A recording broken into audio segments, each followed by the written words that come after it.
రాము గారు కంటిన్యూ చేయండి.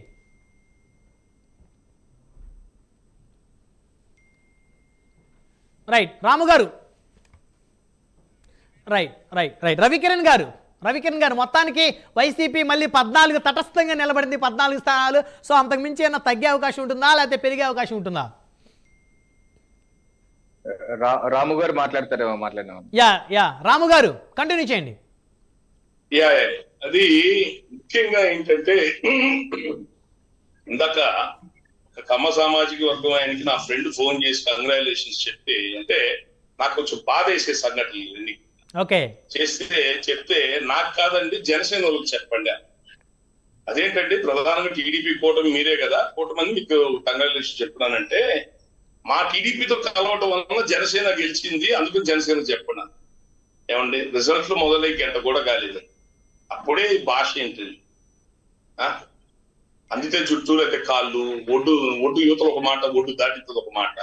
అసలు రాష్ట్రాన్ని బాగు చేసుకుందాం పవన్ కళ్యాణ్ గారి ఆలోచన ఏంటి, ఆయన చెప్తున్న విధానం ఏంటి? రాష్ట్రం అల్లకల్లోలం అయిపోతుంది, పాడైపోయాం, రోడ్డు పడ్డాం అందరం కూడా, ఇక్కడ గెలుపుకోవటం చూసుకుని తప్ప రాష్ట్రాన్ని బాగు చేసుకుందాం అని ఆయన అంత త్యాగం చేసి ఎక్కడ కూడా సీట్ల విషయంలో పట్టుబట్టకుండా పద్ధతిగా ఆయన ముందుకు పోతే మళ్ళీ వెంటనే రకరకాల మాటలు దాడులు మొదలు పెట్టించిన. నేను ఒకటే చెప్తున్నా అందరికి, ఆంధ్రప్రదేశ్ లో అందరూ దయచేసి అందరూ చెప్తున్నా, అన్ని కులాలకి అందరికి కూర్చొని, ఇక్కడ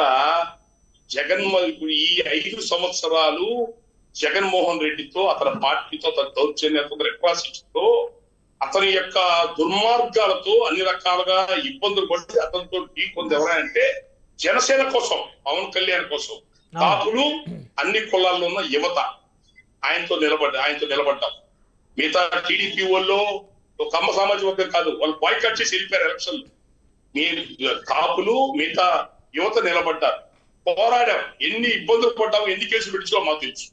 ఆ పోరాటాల నుంచి వచ్చిన ఆవేశమే ఈ ఎలక్షన్ రిజల్ట్. వన్ సైడెడ్ గా కాపు కమ్యూనిటీ కోస్తా రాయలసీమలో ఉన్న బలిజోళ్ళు ఎలాగో యాంటీ రెడ్డి వాళ్ళు ఎలాగో వేస్తారు.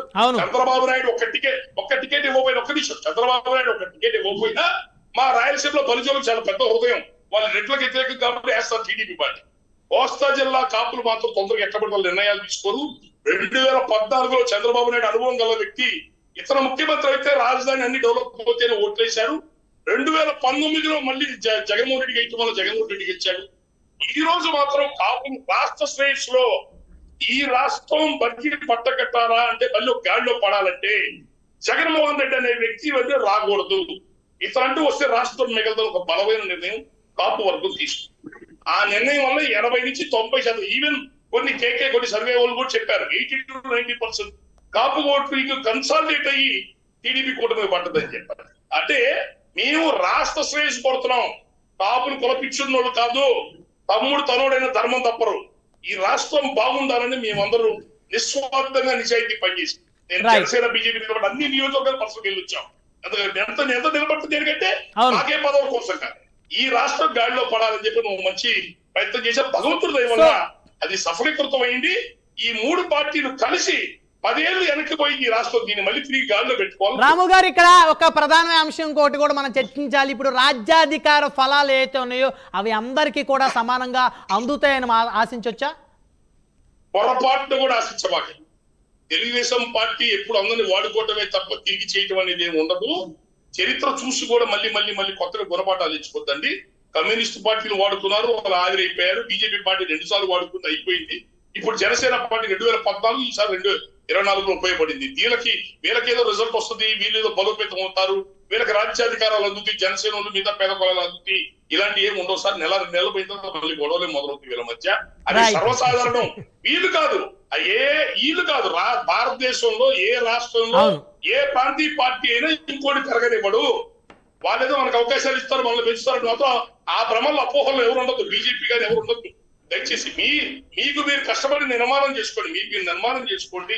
జనసేన బీజేపీ నేను కోరుకుంటుంది ఒకటే, వాళ్ళ దగ్గర నుంచి ఏ పదవులు వస్తాయి అన్న దానికంటే కూడా ఒక బలంగా రాష్ట్రంలో ఉన్న సమస్యల్ని టీడీపీ పార్టీ ఎలాగో గవర్నమెంట్ ఫామ్ చేసుకుంటుంది కాబట్టి వాళ్ళ దృష్టికి తీసుకెళ్లి ఈ రాష్ట్రంలో ఉన్న సమస్యల మీద అందరూ కలిసి పోరాడి ఈ రాష్ట్రాన్ని గాడిలోకి పెట్టాలా, పెట్టుబడులు తెచ్చుకోవాలి, రాజధాని నిర్మాణం చేసుకోవాలా, అప్పుల సమస్యలు తగ్గించుకునేటట్టుగా ఈ రాష్ట్రానికి ఒక మంచి దశ కల్పించేటట్టుగా జనసేన బీజేపీ టీడీపీ పార్టీకి ఎప్పటికప్పుడు గైడ్ చేస్తూ ముందుకు వెళ్లాలని కోరుకుంటున్నాను తప్ప వీళ్ళకేదో తెచ్చి వీళ్ళు ఇస్తారు. ఏ పోస్ట్ ఇస్తారంటే దేవాదాయ శాఖ, ఏ పోస్ట్ లో ఎందుకు వరకు వస్తే కొన్ని 8 పోస్టులు ఉంటాయి, అవి కొన్ని ఇస్తారు తీసుకొచ్చి. వాటి ఆ పదవుల కంటే కూడా ఈ 2 పార్టీలు తెలుగుదేశం పార్టీకి గైడ్ చేస్తూ రాష్ట్రాన్ని గాలిలో పెట్టుకునే ప్రయత్నంగా చేయాలి.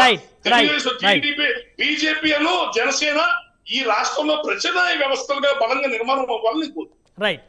సో మరొక బ్రేకింగ్ న్యూస్ చూస్తున్నాం. రాజానగరం నియోజకవర్గానికి సంబంధించి జనసేన అభ్యర్థి బత్తుల బలరామకృష్ణ 33,674 ఓట్ల మెజార్టీతో